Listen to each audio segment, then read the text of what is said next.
Bien bonjour. Euh, Aujourd'hui, je vous propose de regarder un peu la phase du mixage, de voir ce qu'on peut faire un coup qu'on a enregistré ou qu'on a composé en MIDI à la maison et qu'on a toutes nos pistes. Alors, qu'est-ce qu'il faut faire pour harmoniser, rendre le mixage harmonieux et comment gérer les plans sonores. Alors, qu'est-ce qu'on fait quand on arrive là, comme ça, devant le logiciel où il y a toutes les pistes? Donc, la première chose à faire, c'est sur tous vos instruments, c'est de les égaliser. Là, on va pas être sur un mix rock, mettre du noise gate sur la snare ou sur le kick. Donc là, ce sont les instruments MIDI. Donc, mais il y a quand même un mixage à faire. Donc la première chose à faire pour tous vos instruments, c'est de mettre sur la piste un égaliseur pour égaliser chaque instrument. Donc voilà, donc là je vais ouvrir la table de mix, la table de mixage. Donc voilà, donc là j'ai pas mal de pistes, donc j'ai fait les track stacks pour regrouper par exemple ma section de percussion, la drum. Donc je l'ai fait, vous voyez, là, ce qui est en bleu ici. Donc si je lance le morceau, je peux mettre que simplement soit la batterie, où j'ai fait une track stack aussi pour la basse. Voilà, donc ça c'est autre chose. Donc bon, on commence par le kick. Si je le mets en solo, donc ça nous donne ça. Voilà, attendez voir. Donc ça nous donne ça. Voilà, donc là en fait, il y a déjà, vous voyez ici, il y a un égaliseur et, euh, et un compresseur. Donc j'ai pris, je prends pas mal des plugins de chez Waves, parce que oui, comme on dit, c'est de bonne facture, mais tout autre égaliseur fonctionne aussi. Donc dans un premier temps, ce qu'on fait, c'est que sur un kick, on retire les fréquences graves, vous voyez.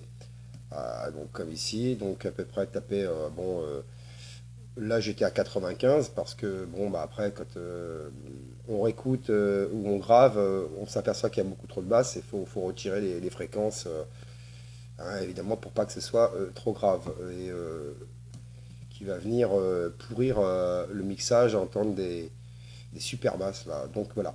Alors c'est un instrument virtuel, donc bon, il n'y a pas vraiment besoin d'égaliser. J'ai retiré un petit peu aigu, vous voyez, dans les 8 kilos et descendu un peu aux alentours des 300, 500 kilos, vous voyez ici. Donc on peut écouter avec et sans l'égaliseur, vous allez voir tout de suite, c'est un peu plus propre quand même. Donc alors, je vais mettre en stand-by l'égaliseur, le compresseur aussi tient. Voilà, donc brut ça donne ça. Donc vous voyez, il y a quand même pas mal de résonance, si on le remet avec l'égaliseur déjà, vous voyez, 100. Donc vous voyez, ça serait pas possible, donc il faut nettoyer tout ça. Donc voilà, ensuite,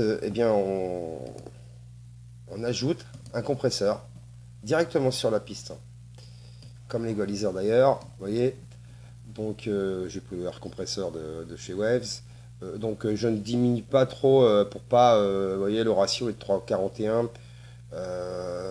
Il n'y a pas vraiment besoin de mettre un seuil, le threshold très bas, vous voyez, pour ne pas dénaturer non plus le son de l'instrument. Donc voilà, l'opération elle est à répéter en fait sur chaque instrument. La snare aussi, vous voyez, j'ai égalisé, qu'est-ce que j'ai fait dans la snare? C'est pareil, j'ai enlevé les graves, qui ne servent à rien sur une caisse claire. J'ai enlevé un petit peu d'aigu parce que je trouvais qu'elle sonnait un peu trop, on peut écouter, un peu trop aigu à mon goût. Donc je vais la mettre juste en solo. Voilà, vous voyez, donc avec l'équaliseur et sans.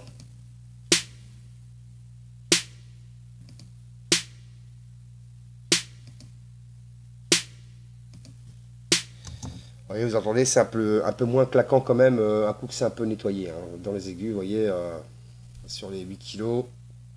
Et j'ai descendu un peu aussi dans les bas médiums, aux alentours des 500. J'ai pris ma basse aussi, une basse. J'ai également, vous voyez ici, nettoyé, égalisé et mis un compresseur, un CLA2A. Euh, donc sur la basse, bah, il y avait beaucoup de graves, hein, sur la basse. Vous voyez, ma fréquence, j'ai descendu à 125, hein, parce que c'était pas possible. Après, quand on grave et qu'on essaye son titre d'ailleurs, c'est ce qu'il faut faire dans une voiture ou sur une chaîne hi-fi. Donc, vous voyez, c'était pas possible. Il y avait vraiment trop de graves aussi sur la basse, hein. Là, ensuite, donc pour les basses, après j'ai du piano, c'est pareil, on égalise et on compresse aussi, hein. Un piano, c'est pareil, ça n'a pas besoin d'une forte compression, hein. Donc, vous voyez, là, j'ai un ratio encore un peu plus bas, j'ai les 1,54. Une attaque, voilà, c'est pareil, on est dans les 8 à peu près. Donc c'est à vous de trouver le grain et de bien écouter surtout. Donc bah, je vous conseille surtout d'avoir au minimum un casque, pas trop mal pour mixer, parce qu'évidemment ça remplace pas des enceintes de monitoring, vu que de toute façon quand on fait un mixage dans un casque, la stéréo n'est pas reproduit, ce n'est pas la même à nos oreilles que quand vous réécoutez sur une enceinte de monitoring. Donc quand on a fait ça, quand on a tout égalisé, tout compressé, euh, pour gérer les plans sonores, il faut créer ce qu'on appelle un bus, une sortie auxiliaire, dans laquelle on va ajouter comme effet, directement sur cette nouvelle piste de bus et d'auxiliaire, une reverb. On va envoyer tous nos instruments vers cette reverb, du moins la section drums, pour gérer les plans sonores. C'est-à-dire, parce qu'une batterie, normalement, on ne la met pas en avant, on la recule un peu en arrière dans un mixage. Donc, pour créer une piste de bus, par exemple, vous cliquez, je vais vous faire voir dans la table de mixage. Voilà. Donc, si on reprend, admettons, vous voyez, là, j'ai fait un départ, c'est dans départ ici. Pour moi, elle est sur le bus 2, mais on va en créer une autre pour que vous voyez la manipulation. Donc là, si admettons, je prends un bus qui n'existe pas, que je n'ai pas créé, vous voyez, j'avais créé ici sur bus 2 la Rev Drums pour Reverb Drums. Donc tous mes instruments de Reverb Drums vont être envoyés dans cette nouvelle piste, cet auxiliaire, le bus. Et donc voilà, donc vous faites comme ça. Vous, admettons, si je voulais la recréer, cette Reverb Drums, vous voyez, du bus 2 que j'avais fait, on va en faire un nouveau. Alors hop, vous faites, admettons, bus 10. Bus 10, vous voyez, sur ma table de mixage, il y a une auxiliaire qui vient d'être créée, là. Peut-être ici. Voilà, c'est l'auxiliaire 9 qui vient d'être créé. Donc ici, vous insérez directement une reverb. Voilà, vous allez chercher votre plugin favori et vous insérez une reverb. Donc moi, je l'ai fait. Donc sur le bus 2, comme je vous disais précédemment. Donc elle est ici, vous voyez, ici. Voilà, ça c'est ma Rev Drums. Donc j'ai inséré une reverb de chez Waves. Et voilà. Donc ici, vous voyez, j'ai le pré-délai qui est à 18. Parce que, en fait, plus vous mettez un rapport en millisecondes, vous voyez, on avance, plus je vais éloigner donc la batterie, les percussions du moins la drums. Donc à peu près on est aux alentours au moins de 15, hein. Mais bon, moi elle était à 10. Donc vous voyez, pour que je l'éloigne, voilà. Donc plus on veut que l'élément soit présent, et plus on met un pré-délai long, vous voyez. Donc là, je recule donc ma batterie. Je l'avais mis à peu près à 10. Donc vous avez plusieurs paramètres, votre temps de reverb, écoutez bien ce que ça fait. Il ne faut pas trop en abuser de la reverb. Il faut en mettre un peu pour vos plans sonores. Donc après vous avez certains paramètres, mais bon, ça pourrait être une autre vidéo. Là ce sont juste les bases. Il faut écouter, ça c'est la taille de votre reverb. Dans la pièce, vous voyez, size, dans laquelle vous vous trouvez. Plus vous mettez un paramètre fort et plus vous simulez une reverb dans une pièce plus grande. Voilà. Euh, Ça, c'est le temps de réponse aussi le time là, de la reverb. Vous avez certains paramètres là qui sont dessus, mais sans pour avoir ça dans une autre vidéo. Vous voyez, c'est sur une reverb de type plate. Ici, vous pouvez les choisir, le hall et tout, hein. Donc moi j'ai choisi une plate pour ma reverb drums. Ça, c'est la fréquence et le gain. Écoutez bien aussi, si vous voulez mettre des graves ou des aigus, c'est un peu l'égaliseur de la reverb. Donc ça, que ce bus est créé, vous avez votre reverb. Et donc, c'est là le moment où, eh bien, nous revenons dans, je vais, voilà, enlever la solo sur toute la drums.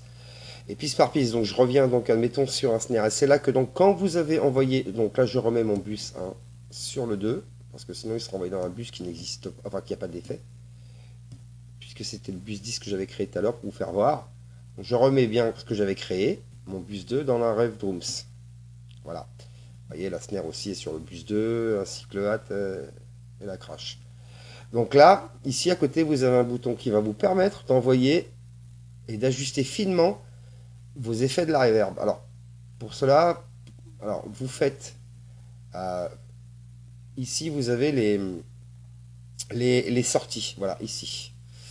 Et là, vous envoyez dans une sortie quelconque. Voilà. Une sortie n'importe laquelle. Ou dans un bus, ou ici, ou dans une sortie. Admettons, dans une sortie quelconque. N'importe quelle sortie. Tous les logiciels l'ont. Voilà. Et là, on va mettre en solo que le kick. Et on va entendre vraiment que la reverb qu'on lui envoie, vous voyez. Alors là, je vais mettre à 0, vous voyez ce petit potard là qu'on bouge comme ça. Donc on n'entendra pas le son. Et en le montant, on entendra ce qu'on va balancer comme reverb. Le dosage quoi finalement. Donc c'est parti. Vous voyez, on n'entend rien, je monte.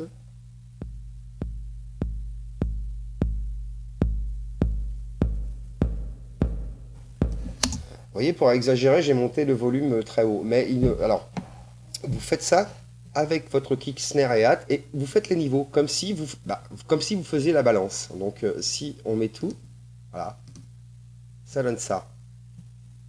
Donc on écoute, voilà.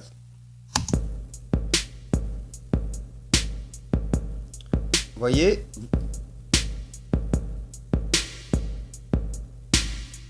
vous faites les envois du hat et du crash. Bon là, le kick est fort, on l'entend, donc vous faites vos niveaux.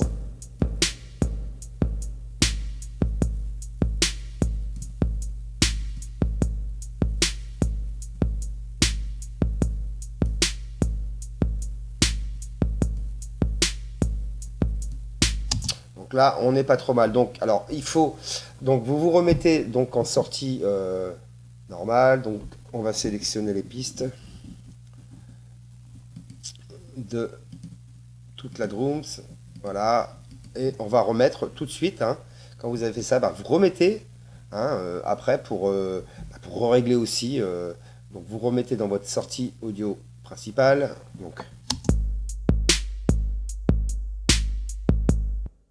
Donc vous voyez, on a là, on a bien la reverb qui est présente. Hein. Évidemment, vous allez voir tout de suite si on l'enlève, hein, comme tout à l'heure. Si j'enlève la reverb qui est sur notre bus de la Rev Drums, hein, ça donne ça.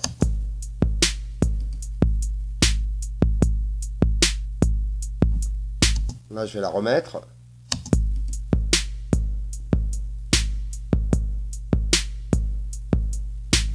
Après, donc vous pouvez affiner, mais je pense qu'après, il faut réécouter dans tout le morceau ce que ça donne avec l'effet. Donc vous pouvez enlever ou remettre un peu de reverb à votre guise, mais allez-y doucement, franchement. Voilà, avec la reverb, il faut y aller doucement.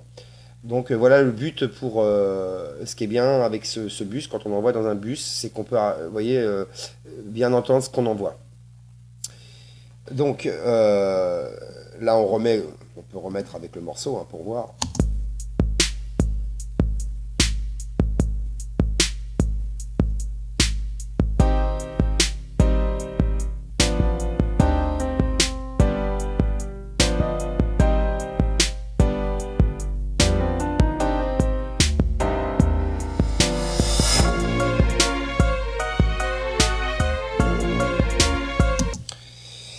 Voilà, donc Après, vous faites vos niveaux. Donc aussi une chose qui est importante, hein, donc on va pas tout balancer sur. Vous voyez, ici vous avez des pannes. Hein, ici toute, voilà, ici toute cette rangée là c'est pour le pan. Donc la stéréo à gauche ou à droite. Vous voyez ici pour par exemple la snare. Hein, j'ai envoyé un petit peu la caisse claire, la snare sur la droite. Parce qu'il faut répartir aussi ça hein, pour vos plans sonores. Hein. Donc le hat, je l'ai envoyé à plus 22, vous voyez, sur la droite également. Le crash, je l'ai mis à 4 à gauche. Bon, le kick, on le laisse hein, toujours au centre. Après, on peut aussi balancer un petit peu sur ce genre de musique, voilà, un petit peu à gauche ou à droite. Donc il faut répartir tout ça, c'est très important.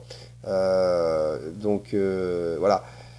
Voilà, et donc l'opération est à répéter eh bien, pour la basse, vous voyez, donc pour ma partie basse ici, hein, donc vous voyez, j'ai une basse intro, basse couplet, basse refrain.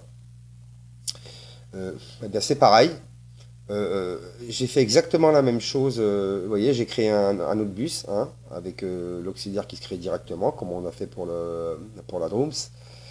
Et donc là, vous avez deux choix, soit vous mettez soit votre basse, vous envoyez soit votre basse vers le bus 2, qui est notre F Drums, pour faire une session basse batterie, parce qu'on fait un peu au niveau du mixage des groupes de rock, on fait un peu ça. Si on veut qu'elle ressorte plus, on lui crée donc une autre auxiliaire. Et bon, moi j'ai créé là une autre auxiliaire parce que je voulais que la basse elle soit un petit peu séparée de la drums pour la mettre un petit peu plus en avant par rapport à la section drums. Donc j'ai recréé, vous voyez, ici une rêve basse. Vous voyez, elle est ici, c'est cette piste-là. Donc j'ai bien, vous voyez, en entrée, j'ai mis mon bus 7, hein, qui s'est créé automatiquement. Et donc vous faites vos envois, vous voyez, sur la piste. Donc j'ai bien envoyé ici le départ de l'effet vers la rêve basse. Vous voyez, bus 7. Et j'ai refait pareil, vous voyez, mes niveaux, comme on a vu tout à l'heure. Donc, euh, voilà, j'ai inséré ma reverb ici.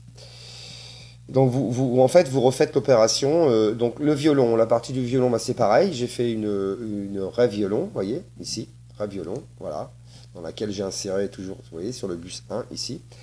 J'ai inséré donc ma reverb et j'ai égalisé les niveaux de la même façon. Donc vous voyez sur ma reverb ici qui est du violon.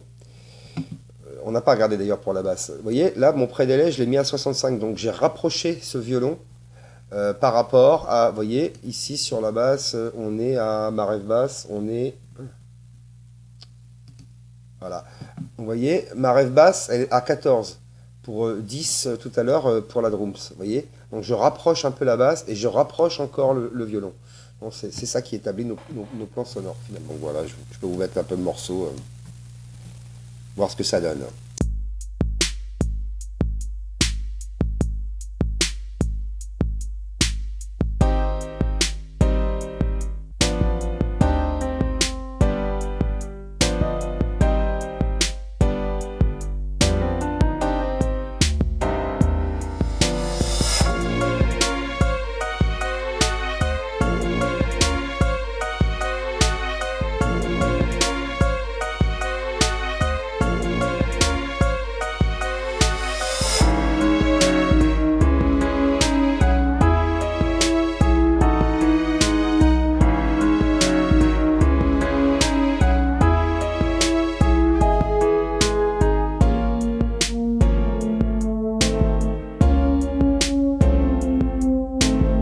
Voilà, on va pas passer, ça serait trop long, on peut avancer un peu dans le morceau, voilà, pour les différentes parties du mixage. Vous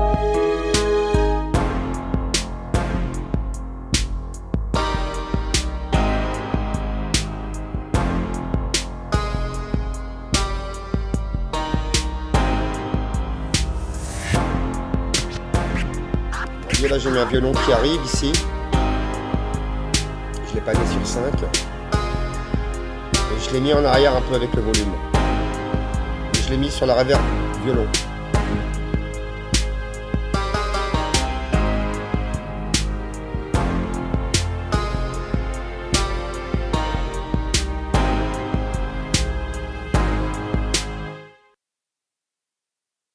Alors pour finir de parler des bases du mixage, j'aimerais ajouter une chose qu'on n'a pas dit. En fait, sur l'égalisation, hein, donc par exemple, vous voyez, entre le kick, si je reprends mon égaliseur, donc j'avais dit que, bon, vous voyez, j'avais descendu la fréquence de basse à 95, comparé par exemple à l'instrument d'une basse. On va le mettre en même temps. Donc voilà, ça c'est l'égaliseur de la basse. Voilà. Bon, vous voyez, le kick est à 95 ici.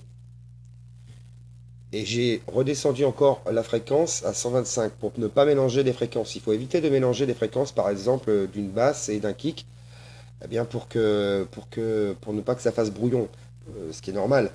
Il faut séparer, c'est important, ces fréquences pour ne pas qu'ils soient sur la même.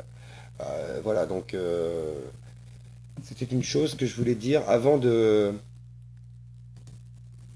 finir de parler des bases du mixage.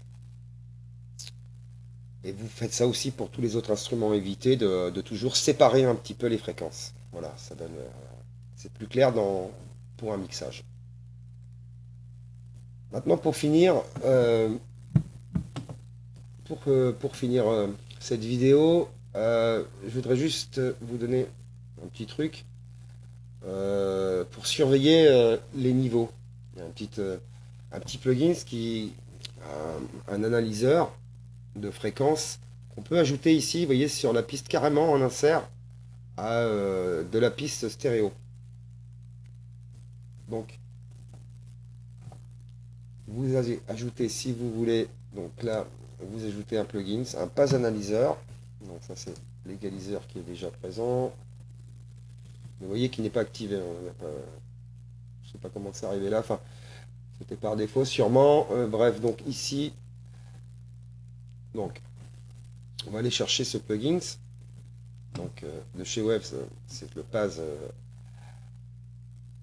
analyseur. Alors, celui-ci surveille aussi, effectivement, vous voyez l'analyseur de phase, hein, de la stéréo, si elle est bien équilibrée ici. La partie du dessus que je voulais vous parler, c'est là. Donc là, ça va analyser toutes les fréquences. En fait, si vous avez trop grave, pas assez de grave, bon, on ne pourra jamais avoir une courbe droite, hein, bien sûr. Mais si on n'a pas assez de médium, trop d'aigus, donc voilà, donc bon, faites confiance plutôt à vos oreilles, mais c'est vrai que c'est un outil qui peut nous aider pour voir où on en est dans le mixage. Parce qu'après, une fois parti pour masteriser le titre, eh ben, on ne peut plus faire ça, à moins d'envoyer ces pistes en Stems Master. Mais donc, il est toujours bon quand même de vérifier où on en est au niveau de la dynamique. Donc, si je mets en lecture,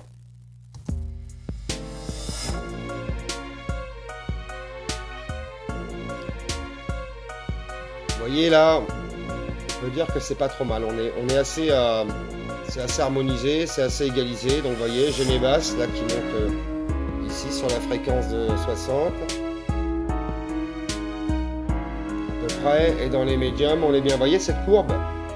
On a ici entre 250 et 2000, on a une petite descente dans les 1000 et qui remonte un petit peu dans les aigus. Donc on peut dire que c'est voilà, donc c'est juste pour vous dire que voilà, ça. Si évidemment cette courbe-là descendait, admettons, parce qu'on peut baisser une fréquence, hein, si on enlevait par exemple, si j'enlève la basse. Vous voyez, si j'enlève, admettons, l'égaliseur d'une basse, donc des basses, je pense que, voilà, automatiquement, ici, ça remonterait les basses. Donc on peut voir tout de suite la différence. Voilà. Donc je vais muter les égaliseurs des basses et je relance la lecture. Vous voyez, tout de suite. Le niveau a remonté. Et on pourrait faire pareil avec les médiums et les aigus. Hein, enlever d'autres instruments qui ont été égalisés, qui sont plus clean, comme le violon ou le piano, vous voyez. Vous voyez, tout de suite, vous sentez, sans égalisation, ce que ça fait. Hein. Ça ne pourrait pas passer. Donc voilà. Et puis, éventuellement, surveillez vos niveaux pour jamais, bien sûr, que cette sortie là du master ou de la stéréo ne clip en rouge, hein, vous voyez, avec les vues mètres. Donc si vous clipez dans le rouge, ça veut dire que vous avez des fréquences qui dépassent le 0 dB, et donc ce qui va complètement pourrir le mixage. Donc on peut ajouter, alors là c'est un pass meter, donc qui va vous indiquer vos niveaux, qui peut vous aider aussi à voir où vous en êtes dans le mixage au niveau des décibels.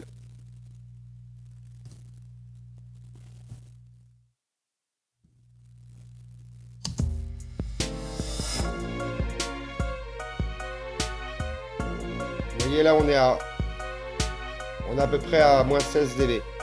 Donc c'est un tube qui n'est pas très fort. Éventuellement avant de préparer pour le mixage, pour le mastering plutôt, vous pourrez remonter peut-être d'un décibel ici à la sortie du bounce ou de la sortie de l'exportation avant le mastering. Mais il faut toujours se garder évidemment de la place pour le mastering. Voilà, allez je vous laisse et j'espère que ça en aidera certains. Et peut-être à plus. Bye.